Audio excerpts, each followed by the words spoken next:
que tu peux donner au gardien de but orange, s'il te plaît?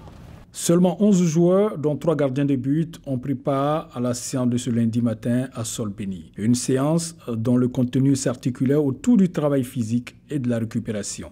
J'ai 11 joueurs qui ont voyagé dimanche soir. C'était important ce matin de faire une séance légère pour récupérer de leur match et du voyage. On aura a priori tout le monde entre ce soir et demain. Sur la liste initiale, il me manque 12 joueurs, ce qui est énorme, c'est plus d'une équipe. Donc à nous de montrer que l'équipe c'est un groupe, c'est tout un groupe uni autour des éléphants.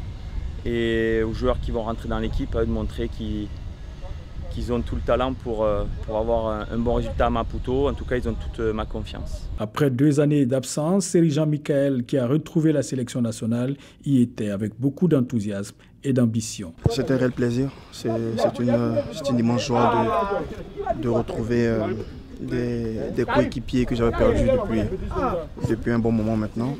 Et je suis très très content. La Coupe du Monde, c'est la compétition majeure de toutes les compétitions de football qu'un joueur a envie de disputer. Donc c'est toujours avec enthousiasme que nous nous préparons pour pouvoir participer à ces éliminatoires d'abord avant d'y accéder. Donc nous allons bien nous préparer et puis déjà aborder ces 2 matchs de qualif avec beaucoup de sérieux et beaucoup d'envie pour pouvoir prendre 6 points si possible. Doucement mais sereinement, les éléphants sont rentrés dans le vif du sujet. La préparation durera 3 jours avant le départ pour Maputo mercredi soir. Il y a les gammes sur le retour, je vous laisse libre les gars. Voilà, libre. Allez, on déverrouille tout les gars, libre. Allez, libre, voilà. Moi je contrôle la gorge. Les autres sélectionnés qui ont joué hier dans leurs différents clubs rejoindront le groupe ce lundi soir. Beaucoup de joueurs que je suis, c'est pour montrer que le travail d'un sélectionneur, c'est au quotidien. Karim a fini parmi les meilleurs joueurs du championnat, si ce n'est le meilleur du dernier championnat de Côte d'Ivoire. C'est un jeune joueur pétri de talent qui demande qu'à progresser, qui est très appliqué. Je l'avais vu lors du dernier regroupement que j'avais fait avec les locaux. Je le suis de près.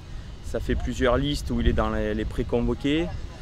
Voilà, avec toutes les défections, c'est tout logique que je l'ai appelé et qu'il a répondu à l'appel. Face à l'attitude inattendue des clubs anglais qui refusent de libérer leurs joueurs à cause de la situation du Covid-19 dans certains pays, le sélection national n'a pas manqué de dire sa colère. Je rappelle à nos amis anglais que pour moi une date FIFA, c'est un devoir. C'est un devoir, il n'y a pas que des droits dans le football, c'est un devoir. Et que nous ne faisons pas n'importe quoi.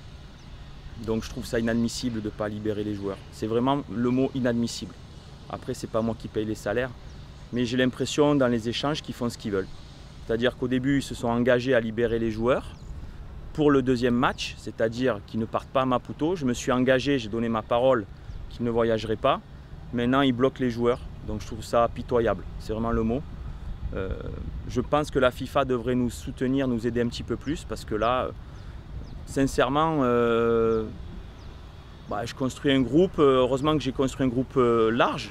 Mais voilà, je ne fais pas l'équipe à la base que je souhaitais faire. Et c'est très compliqué. Les joueurs sont à l'aéroport, on ne les laisse pas voyager parce que les clubs leur interdisent. Je trouve ça pitoyable. Voilà. Et je pense que c'est un gros coup de gueule à la FIFA. Je pense qu'ils devraient, à un moment donné, c'est eux les patrons du football. Voilà, ils devraient sanctionner en disant vous ne libérez pas vos joueurs, ils sont sanctionnés. Aujourd'hui, ils font ce qu'ils veulent. Et ça me fatigue. Espérons que le cri de cœur du coach Baumel sera entendu par les dirigeants du football mondial.